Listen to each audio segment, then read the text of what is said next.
What is up, guys? Welcome back to another day here at Whitley Auto Works. So I've got another crazy experiment for you guys today using that Minwax stuff. I don't know if you watched the episode the other day, but we had an epic fail with some Minwax clear from Lowe's, and it was the candy additive. I threw it in there, it clogged up and gummed up, but today I got something a little bit different that I think might actually work. So let me show you what I got. So today's experiment is, will Minwax work with pearls? And not just any pearls, guys, Glimmer Ghost Red. And we'll be shooting that over top of a metallic base. I wanted to switch things up today. Typically I do it over a black base. I always tell everybody metallics with the pearls on top tend to get mottled, but you know, for purposes of today's video, we're going to try it and see if it works. Like I said, I'll be shooting Rustoleum over that fender right there, getting a really cool gold effect as a good base, and then we'll shoot some Glimmer Ghost Red in Minwax fast drying polyurethane clear coat, an oil-based 1K clear coat, guys. It's already pre-thinned. There's nothing else to add to it. So yeah, that's the experiment. Let's put some Rustoleum on that fender. Oh, yeah.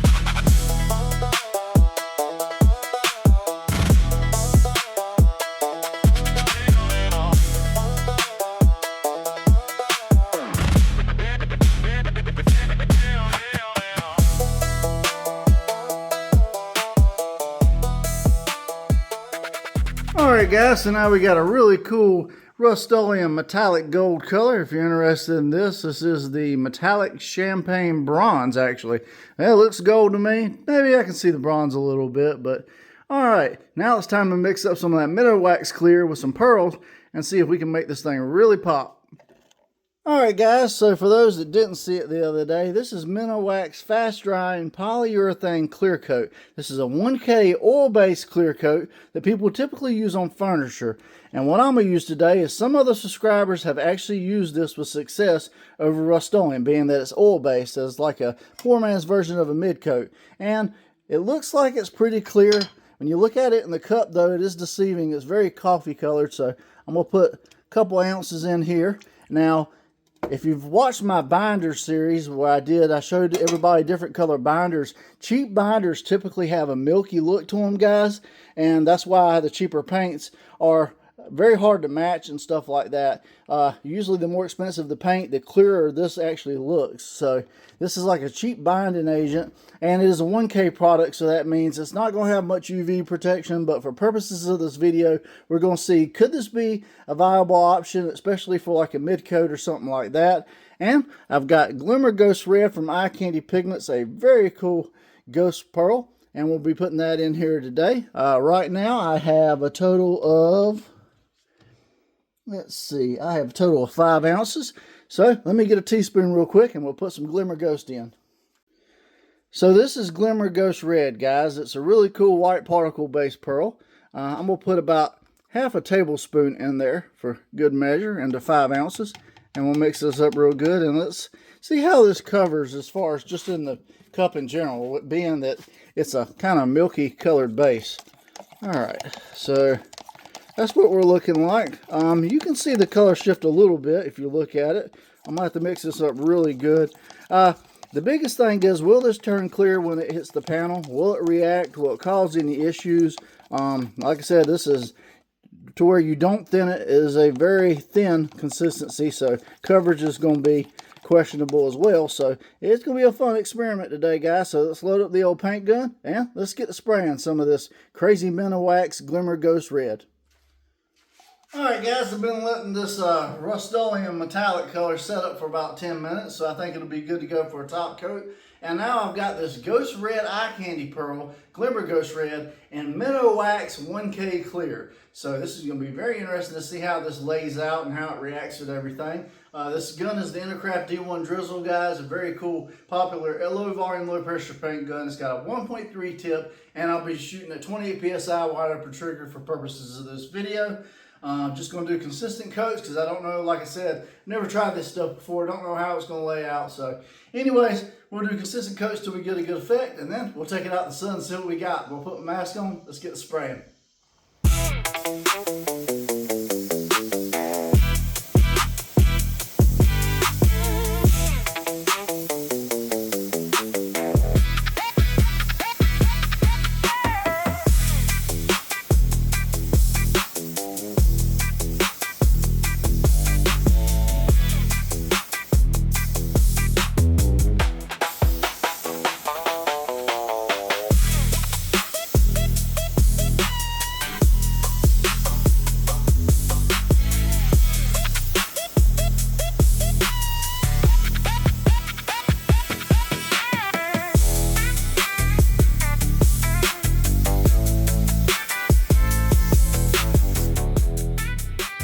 guys, so now it's the next day.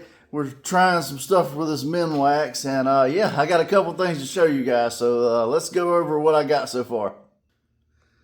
Alright, so 24 hours later, after 2 coats, you can see it has a nice sheen to it, but it's not super glossy. And I have got runs, little runs and sags everywhere, guys. This stuff goes on extremely thin, so you definitely want to step back. You do not want to put this on the way you would an automotive clear coat. Honestly, you spray it more like base coat. It is very thin. Got some really bad runs right there I'm going to have to sand out. So that's going to be the next step. I'm going to see how this whole situation sands out. And we'll go at it again now that I know not to go super thick, but we are getting a really cool effect. You can see the sheen to it over top of this metallic color. Everything's laying out nice as far as just basically putting it on, but yeah, it is extremely thin, and you know, it's not something that's super glossy. It's not something you're probably going to want to do as a top coat. You're probably going to want to try this as like a mid coat for pearls and stuff like that. So all right, let me wet sand this out real quick. And yeah, we'll go round 2. Alright, so one question I know everybody's going to be asking about is, did this stuff harden up good? And it did harden up. Seems to harden up pretty well, guys. I'm not seeing any kind of, like, I can't dig my fingers in it or nothing like that. So I think it will wet sand pretty good. Got 600 grit here with some soapy water.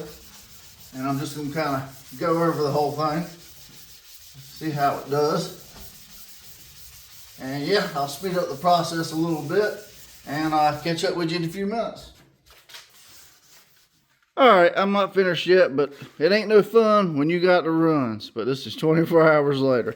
And as you can see, I've got quite a few little runs in there. Kind of hard to see with the color, but this is sanding out, guys. It does dry off and sand out pretty good. I got one little spot right here where I burned through a little bit, so probably touch it up with a little bit of color. But yeah, it's one of those things. I think you just had to take your time with it. Don't put this stuff on extremely thick. And I think it might be a viable option, but I'm going to finish sanding this up real quick. And then, yeah, we'll do some touch up on it and see how this thing likes 2K clear. Alright guys, so I got the runs out, but not without dwindling down my base coat. So I'm going to have to rebase this and we'll start again. And just for future reference, this stuff does not like to be top coated with more Rustoleum. So back to start, guys. It happens.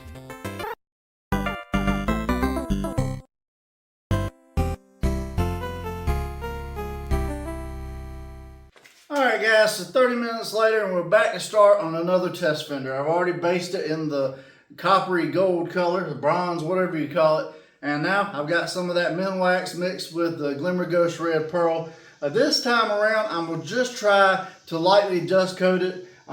Be mindful of how you're putting the stuff on. It is extremely thin, and it already comes pretty thin, so there's no real way to thicken it up. The biggest question I'm trying to answer now is, will this work as a mid coat? Obviously, when I put the 2X Rustoleum back on top of the Minwax, I kind of figured it was going to react. Most automotive type stuff does. But the big question is, like I said, can we use it as a mid coat? Will it lay out good?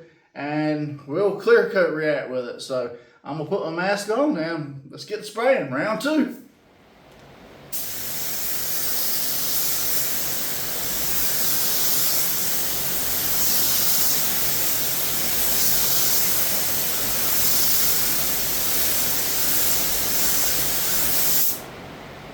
So it is almost 80 degrees and about 80% humidity, guys. So let's see how long this thing takes to tack up.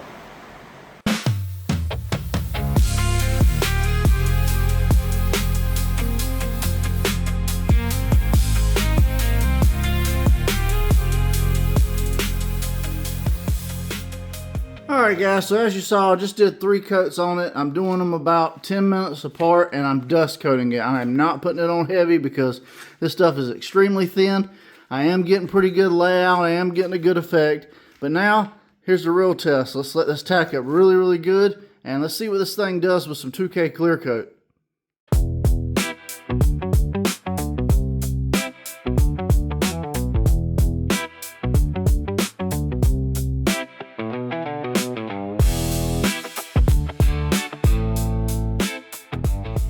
Alright guys, so I gotta re-emphasize, this thing is extremely thin. This Minwax, I've got some baby runs, even still waiting about 10 minutes between coats.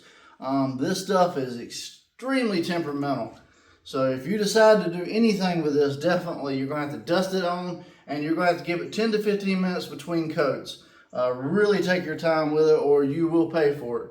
And this stuff is, yeah, crazy. So I got 2K clear now. I've been giving it about 20 minutes to set up. It seems like it's tacky to touch. It's not pulling any material off my finger. So it seems like it's set up enough for clear. So we're going to give it the old college try and see, can you add 2K clear over a 1K clear over top of a 2X paint? Well, all right, let me put my mask on. Let's get the spraying.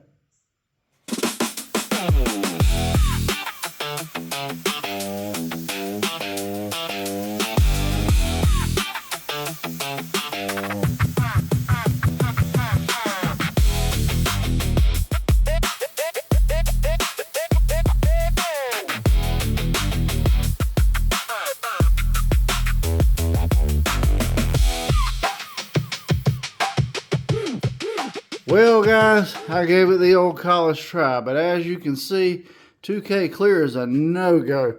It is bubbling up, it is crinkling up, it is doing all kinds of funky stuff. So Minwax is not the move, guys.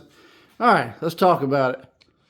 Alright guys, so in today's video, we sprayed Minwax, a clear 1K polyurethane clear coat that you can get at Lowe's.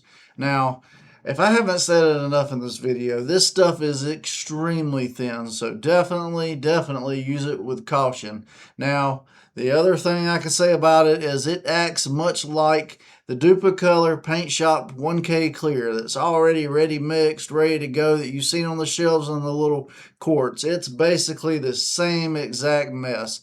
And it just, it's just not easy to work with, guys. You have to dust coat it on. You probably need to give it 15 to 20 minutes between coats, because even at 10 minutes and with high heat and humidity, I was getting runs. I mean, and I was dust coating it. You saw, I was not putting it on super heavy or nothing like that.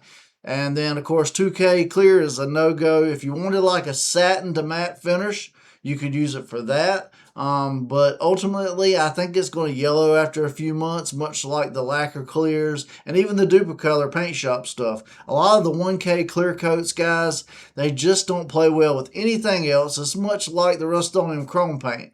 And they're just going to continue to give you issues. There's just so much better stuff out there you can use on the market for like a mid-coat. You can create your own colors with the Speedo Coat base color binder. And, you know, we're going to get into some more stuff in the future too. But as far as purposes of the Minwax, a lot of people have been asking me about it, so I wanted to do a video on it. So if you wonder why this was so lengthy and why I didn't just make a quick post, and I decided to make a full video, because people have asked me about this. They've asked me about doing the Krylon tenable base. It's the same thing. It's the same deal with being the milky and everything like that. If you were to put that over Rustoleum, it would react instantly, because Krylon and Rustoleum don't play nice.